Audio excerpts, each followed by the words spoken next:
सतगुरु की महिमा अनंत अनंत किया उपकार, नेतर अनंत उघारिया, अनंत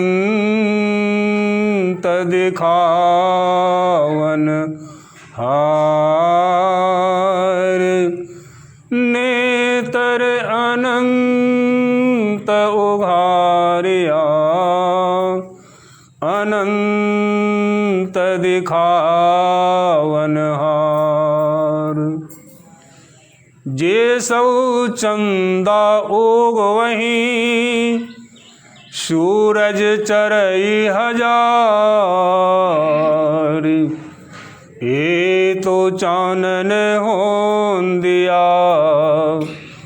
गुरु बिन घोर अंधार। ये तो चानन हों दिया, गुरु बिन घोर अंधार।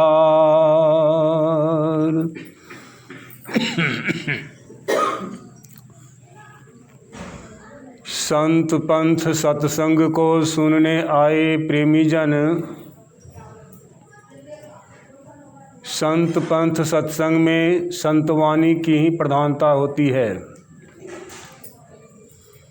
संत चरणदास जी महाराज के पद को लेने जा रहे हैं। संत चरणदास जी महाराज कहते हैं, काहुन को जानता, गिनती में नहीं नाव, कृपा गुरु सुखदेव की तो पूजन लागे पाँव। सीधी पलक न देखते, छुअत नाही छाह, कृपा गुरु सुखदेव की तो चरणोदक ले जाएं। आज का यह दिन आषाढ़ की पूर्णिमा व महर्षि वेदव्यास की जन्म दिवस का दिन, गुरु पूर्णिमा, दुनिया में बहुत देशों में बहुत जगहों पर महर्षि वेदव्यास के इस पर्व को, गुरु पर्व को मनाते हैं। वह जो लोग अपने को इस समय किसी गुरु से जुड़े हुए हैं, उनको भी मानते हैं और मनाते हैं। सर्वप्रथम तो हम लोगों को यह जानना चाहिए, गुरु कहते किसे हैं?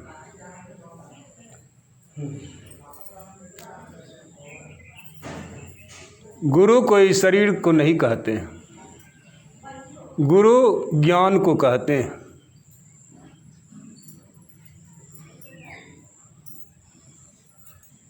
जिसको ज्ञान नहीं वह गुरु नहीं, और जिसको ज्ञान है वह गुरु भी है। वह ज्ञान क्या है? अपने आप को जानने पहचानने वाला ज्ञान।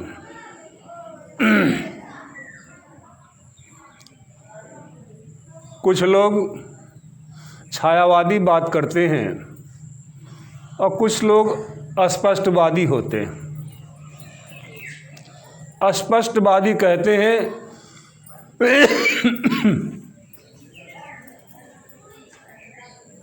अपने आप को जानो, और छायावादी लोग कहते हैं ईश्वर की भक्ति करो। संकेत एक ही है, लेकिन छायावादी में समय लगता है, उसमें समझने की बात अधिक होती है, बहुत ज़्यादा होती है। और स्पष्टवादी में तो कहते हैं गुरु अर्जुन देव जी महाराज, प्रत्यक्ष गुरु निस्तारे। प्रत्यक्ष में जो हमारे गुरु हैं, सतगुरु हैं, उसी से हमारा आपका कल्याण व निस्तार होगा। कोई थे, आज जैसे महर्षि वेदव्यास का जन्मदिन है, तो बहुत पहले हुए थे।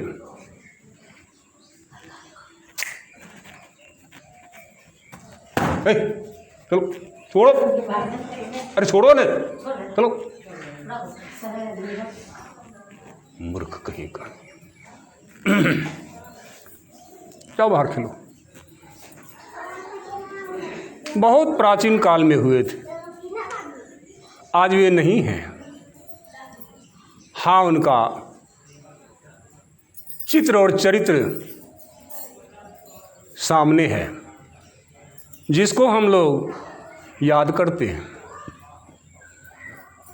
वह चित्र व चरित्र हमको ज्ञान नहीं सिखला सकता, हमको ज्ञान नहीं समझा सकता, लेकिन जो प्रत्यक्ष में कोई गुरु हैं, वे हमें समझा सकते हैं, पहचान करा सकते हैं और अपने आप का दर्शन करा सकते हैं। चूँकि उनका प्रैक्टिकल हो रहा है, इसलिए वे प्रत्यक्ष में गुरु हैं। पहले जो हुए थे, उनके सामने जो व्यक्ति उनसे जुड़े थे, उनका कल्याण हुआ होगा। और अभी जो हैं, उनसे जो जुड़े हैं, उनका कल्याण हुआ और हो रहा है। यह सब युग में, सब काल में, सब समय में गुरु संत आते हैं, प्रकट होते हैं। गोस्वामी जी लिखते हैं,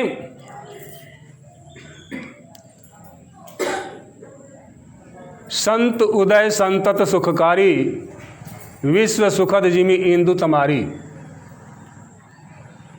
संतों का आविर्भाव, पदार्पण, धराधाम पर आना उसी तरह से सुखकारी है, जिस तरह से कि सूर्योदय का होना जरूरी है, चंद्रोदय का होना जरूरी है। अगर ये नहीं हुआ तो सृष्टि लय को हो जाएगी। उसी तरह से संत हर समय, हर काल अपने आप में ऐसा करके हो जाते हैं,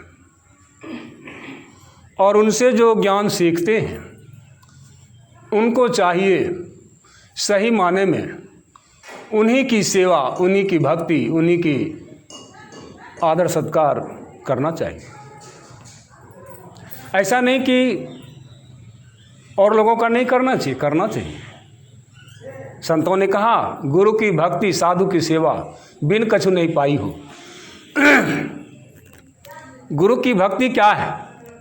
गुरु से जो आपने नाम दान लिया है, उसको जो आप प्रैक्टिकल कर रहे हैं, वह गुरु विशेष है, सबसे विशेष है। क्यों? तो संतवाणी साक्षी है। संत कबीर साहब की वाणी में है कि गुरु गुरु में भेद है, गुरु गुरु में भाव, सोई गुरु नित बंदी जो शब्द बतावे दाओ। ऐसा जिन महात्मा जी का तस्वीर आपके सामने लगी हुई है, इनके भी कई गुरु हुए, लेकिन उन गुरुओं का नाम नहीं। अंत में जो गुरु इनको नादानुसंधान का भेद बतलाया, सूरत शब्द का भेद बतलाया, नाम दान दिया, वो इनके लिए सर्वोपरि हो गया। और उसको सही माने से जाना, समझा, सेवा किया, भक्ति किया। लेकिन इस बात को हम में से आप कुछ नहीं समझते हैं। भेड़िया धसान के तरह चलते हैं। चलिए, कोई मना नहीं करता, लेकिन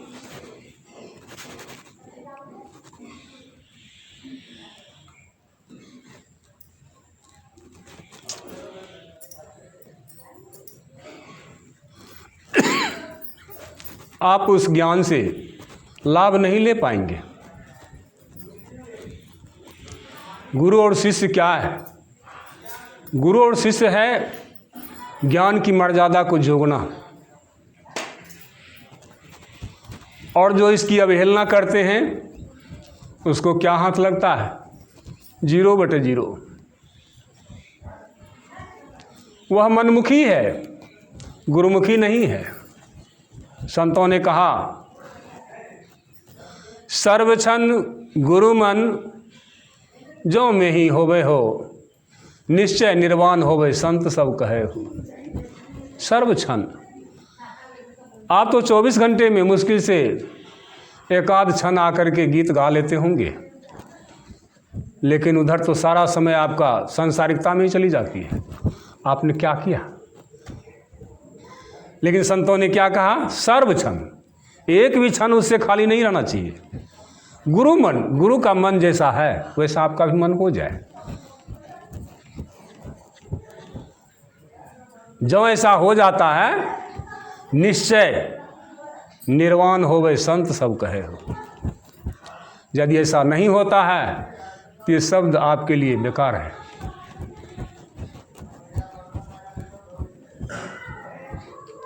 ज्ञान मर्याद जाने बिना गुरु और शिष्य न को। आप उस गुरु की अवहेलना करते हैं, और अवहेलना करने वाले की क्या दशा होती है? रामायण में आपने सुना होगा, एक घनी शूद्र शैव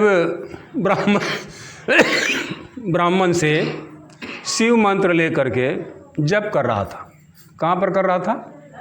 शिव जी के मंदिर में, शिव जी की मूर्ति के सामने बैठकर। संजोग से उसी समय उनका पूज्य गुरुदेव वहाँ पर आए। उन्होंने अभिमान बस उठ करके प्रणाम नहीं किया,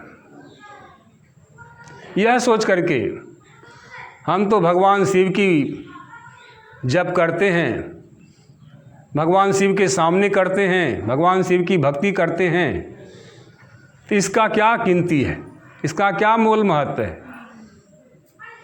क्या हुआ? आकाशवाणी हुई,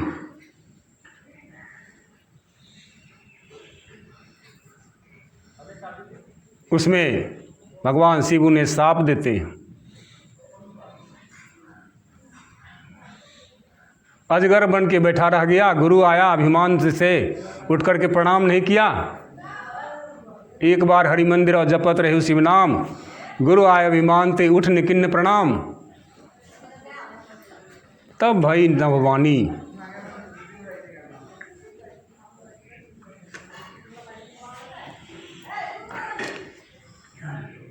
वह क्या श्राप दिए?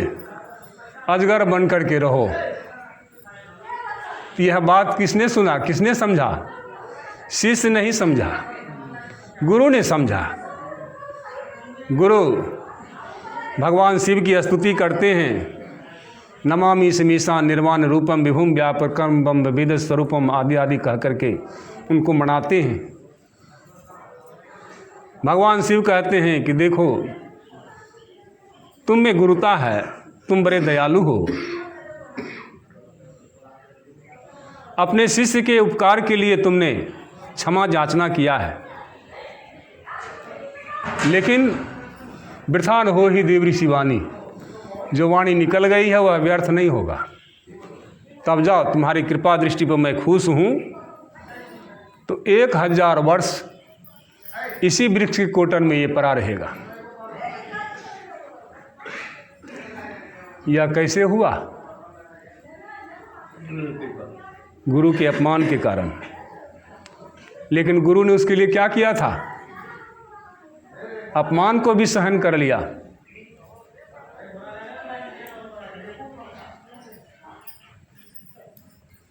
लेकिन हम लोग समझते हैं महर्षि वेदव्यास जो हुए थे उनके जैसा तो अभी न हुआ है, न हो रहा है, न होगा। बात भी सत्य है। क्या उसकी प्रतीक्षा में आप बैठे रहेंगे? गुरु धारण करने के लिए क्या आप उसकी प्रतीक्षा में बैठे रहेंगे कि महर्षि वेदव्यास आएंगे तब मैं उनका भक्ति करूंगा, तब ज्ञान लूंगा? आप बैठ नहीं सकते। आपका जीवन क्षणभंगुर है। उनका भी थोड़ा है लेकिन आपसे ज़्यादा है। इस क्षणभंगुर जीवन में जो प्रत्यक्ष में मिल जाए उनसे ज्ञान सीखना चाहिए,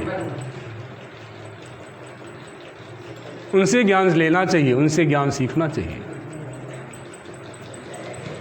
और उनका वही सेवा करना चाहिए जो उनके समय में उनको सेवा लोग करते थे।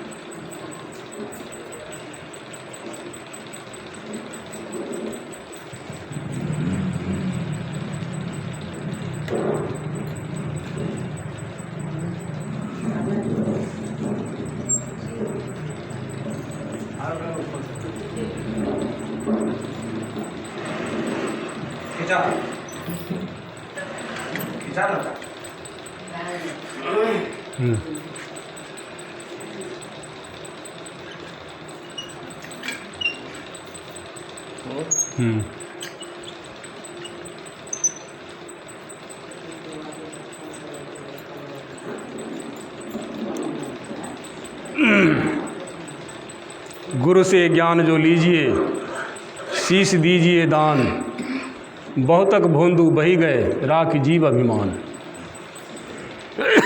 यह जीव अभिमानी है, हो भी क्यों नहीं। अभिमान से ही ये आया हुआ भी है। मनुष्य के अंदर 14 इंद्रियां हैं। उन इंद्रियों में सूक्ष्म और बड़ा इंद्रियां है अहंकार, अभिमान। काहे तो नारियल के पेड़ पर से डंठल तो झड़ जाते हैं लेकिन उस पेड़ पर के निशान नहीं मिटते। उसी तरह मनुष्य बचपन से 55 तो पार कर जाते हैं लेकिन अभिमान का निशान नहीं मिटता है। मैं तो समझता हूँ कि वह उसी लकड़ी के भांति है, जलने के बाद भी ऐंठन नहीं उठती, ऐंठन नहीं छूटता है। ये कहावत है ना कि जो ना जड़ जाए लेकिन उसका ऐंठी ना जले। सब कुछ नाश हो जाता है फिर भी उसका अहंकार नाश नहीं होता है। और अहंकार से सब कुछ विनाश है, आपका विनाश हो जाएगा। अगर उपराम होना चाहते हैं तो अहंकार को खोइए। संत कबीर साहब कहते हैं, शीश काटी पग तर धरे तब पहुँचे घर संत। जो संत हुए उनको अभिमान नहीं हुआ है, अहंकार नहीं हुआ है। क्यों? तो उस अभिमान अहंकार को काट करके पैर के नीचे रखा है, उसका मर्दन कर दिया है, तब अपने घर को वह गया है।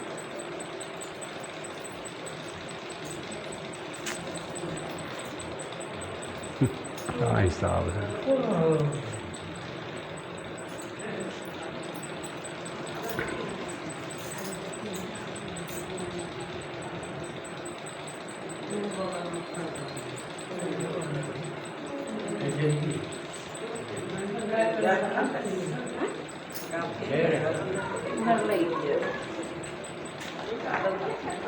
बुझा दीजिए ना भाई, एक बार में नहीं समझ रहे हैं क्या?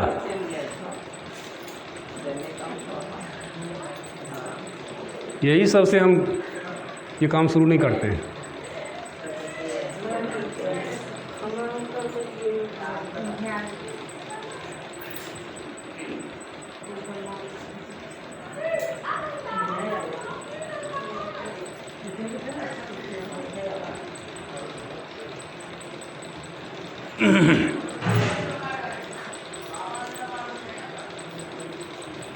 जब सच्ची बात, संतों की बात सुनाने समझाने बैठते हैं, लोग अपना हिसाब अलगे लगाते हैं। आप मनमुखी हैं, मनमुखी मत रहिए, आप गुरुमुखी बनिए। क्या आपको गुरुजी ने कहा था ऐसा करने के लिए? कहा था? किन्हीं को? कोई कहिए तो। क्यों कहिए? मन में जो आया सो कर लिए ना, कुछ लाभ नहीं होगा। मैं चेक काट देता हूँ, कुछ लाभ नहीं होगा। और आपने सत्संग में व्यवधान किया है, इसके भी फल भोगेंगे, इसको कोई छुड़ा नहीं सकता।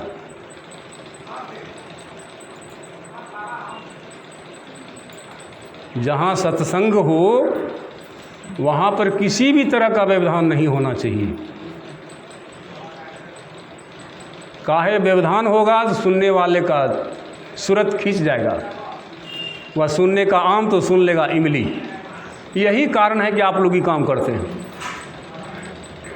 सुनाने वाला जो सुनाया समझाया, वह आपको इस पर रोक नहीं लगाया। बहिर्मुखी होकर के आप इस काम को कर रहे हैं, और इससे उनकी दुकानदारी भी चलती है। करें भी तो क्यों नहीं?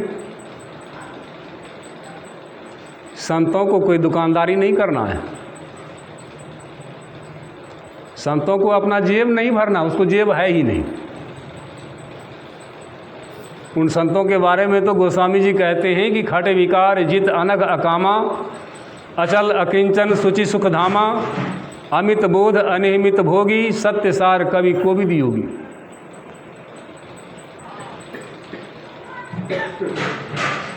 छह प्रकार के विकारों को वे जीते हुए होते हैं, वह भी साथ में नहीं रखते हैं।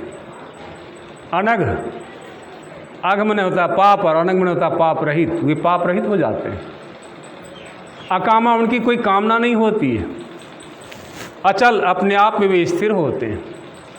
अकिंचन, फिर किन्हीं से कुछ मांगते नहीं। शुचि, वे अपने आप में पवित्र होते हैं, और ऐसा होने वाले सुख के धाम होते हैं। अनिह, इच्छा रहित।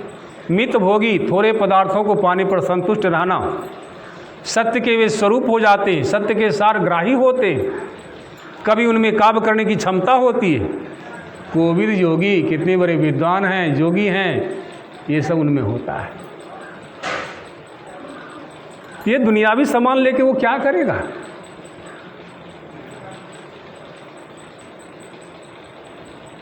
आपने सुना होगा कर्दम ऋषि का नाम। कर्दम ऋषि को 9 पुत्री था और 1 पुत्र था। सबसे छोटा 1 पुत्र था। 9 पुत्री की शादी हुई थी, उनमें से संतान भी हुआ था। तो अनुमान किया जा सकता है 9 या 27 आदमी का वो साथ रहे होंगे। उनके माता पिता भी रहे होंगे, 2 29 और 1 कपिल मुनि। ये 30 आदमी का परिवार था। और कपिल मुनि छोटे में ही अपने पिता से कहते हैं, पिताश्री, यहाँ जो रहकर मैं आपका ध्यान करता हूँ, प्रपंच सताता है, अथवा यह परिवार का जो प्रपंच है, हाँ, ये सताता है। मैं आपसे आदेश चाहता हूँ, आप आदेश दें, मैं वन में जाकर अपने स्वरूप का ध्यान करूँ। यहाँ कौन सा ध्यान करते थे? अपने पिता का ध्यान करते थे। अब वन में जाकर क्या करेंगे? स्वरूप, अपने आत्मा का ध्यान करेंगे। और यह आत्मा का ध्यान संतों ने किया और कराया, लेकिन संसारी मनुष्य उसके मूर्ति तस्वीर के पीछे सिर पटकना शुरू कर दिया। पान प्रसाद नैवेद्य रुपया पैसा मठ मंदिर के पीछे सिर पटकना शुरू कर दिया। क्या हुआ? किन किन का उद्धार हुआ बताइए? एक तरफ से कोई ऐसा है जिसके संबंध में संतों ने कहा मठ मंदिर महिला महल ये साधको तब मिले जब रूठे करतार। किसी को मठ का मठाधीश बना देते हैं, उससे भजन नहीं होता है। मंदिर का पुजारी बना दीजिए, उससे भजन नहीं होता है। सुंदरी स्त्री मिल जाए तो उससे भी भजन नहीं होगा। और महल का राजा बना दीजिए, उससे भी भजन नहीं होगा। क्या हुआ? आप पर करतार परमात्मा रूठ गया है, इसलिए आपको ये सब दिया है। और नारायण स्वामी के वचन में है नारायण हरि भजन में ये पांचों न सुहात, विषय भोग निद्रा हंसी जगत प्रीति बहुबात। उसको ये सब पसंद नहीं होता है। इसलिए संतों को आप देखिए, जाने होंगे कि वे एकांतवासी होते हैं, सब में रह करके भी सबसे विलग रहते हैं।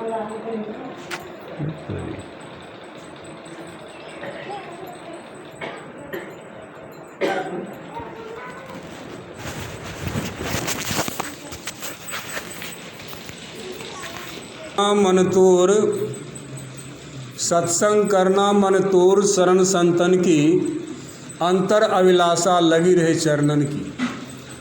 सत्संग करना चाहिए। कैसे? मन को तोड़ कर या मन को छोड़ कर। मन को आप कहाँ छोड़िए? घर में छोड़ दीजिए। जब मन को घर पर छोड़ सकते हैं तो बाल बच्चे को भी छोड़ सकते हैं। सब कुछ को आप घरे में छोड़ दीजिए। आप सिर्फ अकेला सत्संग में आइए और आपका लक्ष्य होना चाहिए कि हम सत्संग सुनेंगे। चाहे ABCD कोई भी उपदेश कर रहा हो,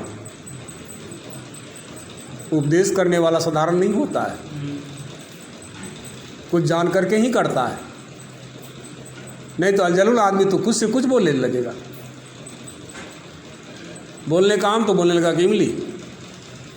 लेकिन जो उपदेशक है वह बहुत सोच समझ करके बोलेगा, ताकि उस सत्संग से वाणी से आप लाभ उठावें। शरण संतन की, आप संत के शरण में आकर के सत्संग सुन रहे हैं।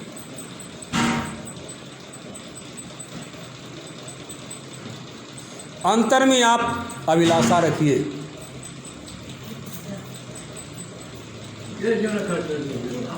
वो होगा ही। कोई बर्तन धोएगा, कोई कुछ करेगा, कोई कुछ करेगा।